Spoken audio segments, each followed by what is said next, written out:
নমস্কার। রিং ওই নমশ্চন্ডিকা ওই লক্ষ রকম পার্শ্বা গৌরাঙ্গ আগম্মা কিস বলছি।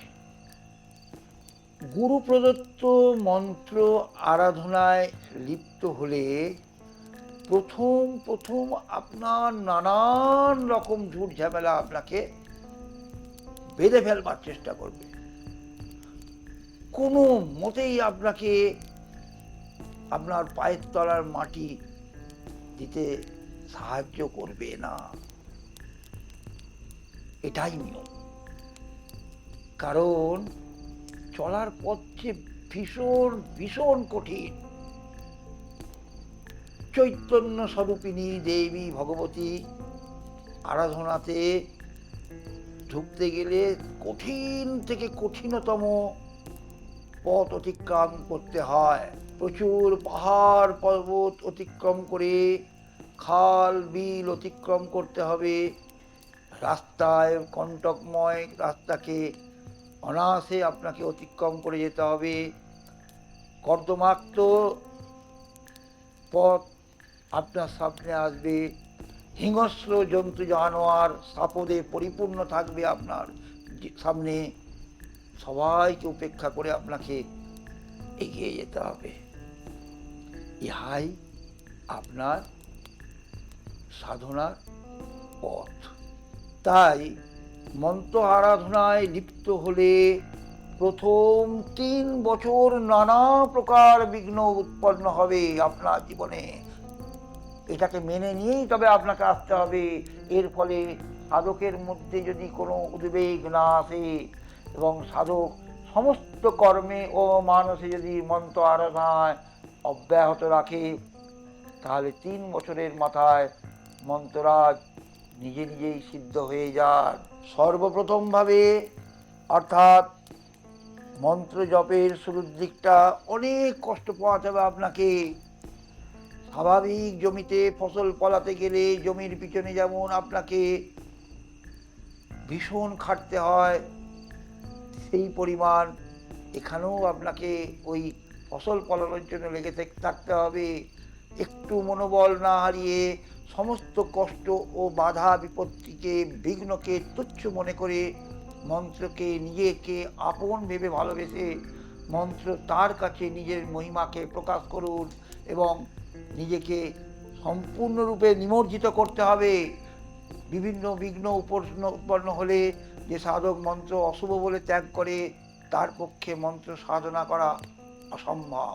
সাধনা সহজ সরল পথ কখনোই নয়। এ পথে শারীরিক ও মানসিক কষ্ট অপরিহার্য। তাই নিয়ম নিষ্ঠা অব্যাহত রেখে প্রতিদিন নিত্য মন্ত্র জপে তন্ময়তা বজায় রাখতে হবে আপনাকে। সর্বোপরি যে মন্ত্র জপে মন ও স্বতঃস্ফূর্তভাবে উচ্ছ্বসিত হয়, উদ্বেলিত হয়, যে মন্ত্র অনুকূল কিংবা প্রতিকূল উভয় পরিস্থিতিতে সত্যই জীবের ডগায় অবস্থান করেন, সেই মহামন্ত্রই সাধকের ইষ্টমন্ত্র। এই মন্ত্রের প্রতি অনুরক্তিতেই সাধকের সকল মনস্কাম তথা ভক্তি মুক্তি সিদ্ধি লাভ করে। মন্ত্রকে সিদ্ধি লাভের পূর্বে সর্বপ্রথম আপনাকে আপনার জিহ্বাকে প্রতিস্থাপন করতে হবে এবং জিহ্বা যেটা দিয়ে আপনি মন্ত্রকে উচ্চারিত করবেন তাকে আপনি আগে শোধন করুন। জিহ্বাকে শোধনপূর্বক জিহ্বাতে কিছু মন্ত্র স্থাপিত করতে হয়, তবেই আপনার জিহ্বা শোধনিত হয়। কারণ মুখ হলো, আমরা ম্যাক্সিমাম সময় বলে থাকি মুখ এঁঠো। এঁঠো কখন মুখ পরিগণিত হয় এটাও জানতে হবে। আমাদের জিভ থাকে নিচে আর স্বাদ গ্রন্থ থাকে ওপরে। স্বাদ আমরা কখন স্বাদ অনুভব করি? যে কোনো স্বাদ, কোনো মিষ্টি কিংবা তেতো, আপনার জিভের মধ্যে যদি এক ফোঁটা রস ফেলে দেওয়া হয়, মিষ্টির রস, আপনি কিছুতেই তা অনুভব করতে পারবেন না যতক্ষণ না পর্যন্ত আপনার জিহ্বাকে ওপরের তালুতে ঠেকাতে পারছেন। তখন আপনি স্বাদের পরিপূর্ণতা আপনি আপনার মধ্যে নির্দিষ্টভাবে আপনি পাবেন। এবং যখনই আপনি তা পরিপূর্ণ হয়ে গেল, তখনই সেটি এঁঠো রূপ ধারণ করলো। কারণ আপনার মনের মধ্যে যখন সে আপনাকে সাড়া জাগালো যে হ্যাঁ, তুমি এখন যেটি মুখে দিয়েছো এটি মিষ্টি।